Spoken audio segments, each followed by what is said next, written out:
সাভারের আশুলিয়ায় ভাগ্যের চাকা ঘোরাতে চাকরির পাশাপাশি শৌখিন মুরগি পালন করছেন এইচ আদিব। শখের বশে ৬টি সিল্কি মুরগি দিয়ে শুরু করলেও বছর দুয়েকের ব্যবধানে সেই ছোট্ট খামারটি আজ বাণিজ্যিক রূপ ধারণ করেছে। শুরুতেই লাখ লাখ টাকা বিনিয়োগ না করে অল্প অল্প পুঁজি দিয়ে শুরু থেকে শিখে বাণিজ্যিক রূপদানের নতুন উদ্যোক্তাদের আহ্বান জানিয়েছেন এই এইচ আদিব। তিনি আরও জানান, European light Brahma coaching, মটলেট coaching, তুর্কির সুলতান, বারবেডিয়ান, পুলিশ ক্যাপ সিল্কি সহ আরও নানান জাতের মুরগি আছে তার কাছে। তিনি আরও জানান, চাকরিরত অবস্থাতেই তিনি শুরু করেছিলেন এই ছোট্ট খামারটি। চলুন তাহলে সরাসরি তার সঙ্গেই কথা বলা যাক। লিয়াতে আবিদ ভাইয়ের কাছে, আবিদ ভাইয়ের শৌখিন মুরগির খামারে আমরা সরাসরি আবিদ ভাইয়ের সাথে কথা বলবো। আবিদ ভাই কেমন আছেন? আলহামদুলিল্লাহ ভালো আছি, আপনি ভালো আছেন? এই তো আবিদ ভাই, আমি ভালো আছি। তো এই শৌখিন সেক্টরে আপনি কতদিন ধরে আছেন? শৌখিন সেক্টরে, মুরগির সেক্টরে আছি 2 বছর প্লাস, আর আমি পাখির সেক্টরে 2002 সাল থেকে আছি। তো আমি তো যতটুকু জানি, আপনি আমাকে ফোনে বলছিলেন যে মাঝখানে 4 মাস আপনার চাকরি ছিল না, তখন এই মুরগির খামার কিভাবে চালাইছেন, কিংবা এর থেকে আপনি কতটুকু প্রফিটেবল হয়েছেন, কিংবা নিজের সংসার কীভাবে চালাইছেন? যখন জবলেস ছিলাম 4 মাস, প্রায় 4 মাস আমার জব ছিল না। আল্লাহর রহমতে এই শৌখিন সেক্টরে মুরগির ডিম বাচ্চা উৎপাদন করে এটা থেকে আমার ফ্যামিলি চলছে। তো এইখান থেকে আপনার মোটামুটি কত টাকা ইনভেস্ট করা আছে এখানে? আমার প্রথমত শুরু হচ্ছে 12,000 টাকা দিয়ে। আমি এক পেয়ার ককাটেল বিক্রি করে 6টা সিল্কি কিনছিলাম, হোয়াইট সিল্কি। ওইটা থেকে শুরু করে ডিম বাচ্চা করতে করতে, মানে ওই টাকা দিয়ে ডিম বিক্রি করে মুরগি আনছে, নতুন মুরগি আছে। এরকম করতে করতে মোটামুটি আমার কাছে 15-16 জাতের শৌখিন মুরগি আছে এখন, ইনশাল্লাহ আপনাদের দোয়া।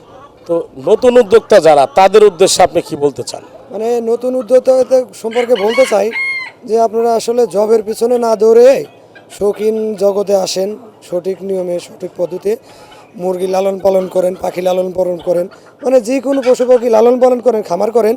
আমি মনে করি চাকরির চেয়ে এইদিকে সব বেটার আর কি। তো আপনার এই মুরগিগুলো তো হাটে বাজারে নিয়ে গেলে বিক্রি হবে না? না, এগুলা সাধারণত হাটে বাজারে এগুলার প্রাইস সম্পর্কে মানুষের মানে ধারণা একটু কম।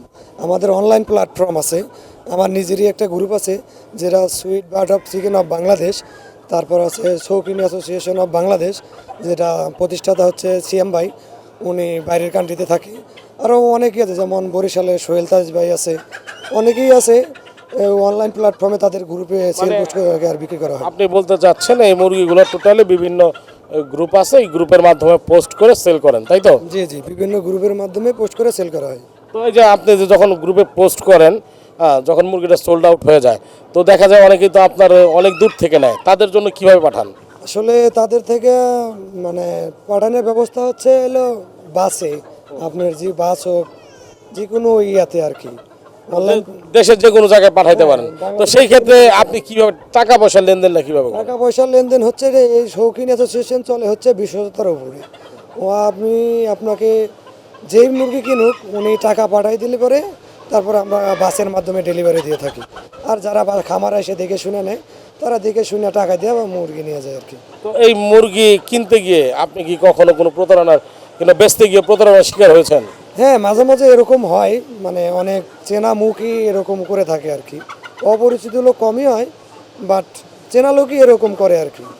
তো যারা নতুন শৌখিন সেক্টরে আসতেছেন, তাদের উদ্দেশ্যে আপনার কি বলার?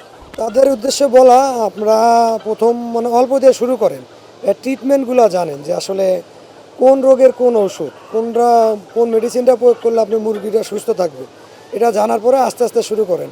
আমি বলতে চাচ্ছি যে একবারে 5 লাখ টাকা ইনভেস্ট না করে আপনি 20,000 50,000 টাকা ইনভেস্ট করে মানে আস্তে আস্তে স্বাবলম্বী হন। তো ভাই, আপনার কথা হলো খুব ভালো লাগলো, যেহেতু আপনি এগুলো ফেস করে আসছেন। তো বাচ্চা ব্রুডিংয়ের ক্ষেত্রে শৌখিন যতগুলো জাত আছে, মানে 90% মুরগি এগুলা খুশি হয় না, এগুলা ইলেকট্রিক মেশিনের দ্বারা না বাচ্চা ফুটানো হয়। কিংবা দেশি মুরগি দিয়ে ফোটানো? দেশি মুরগি দিয়ে ফুটানো যায়। তো যে মেশিন দিয়ে যখন বাচ্চাগুলো ফোটান, তখন ব্রুডিং করেন কিভাবে?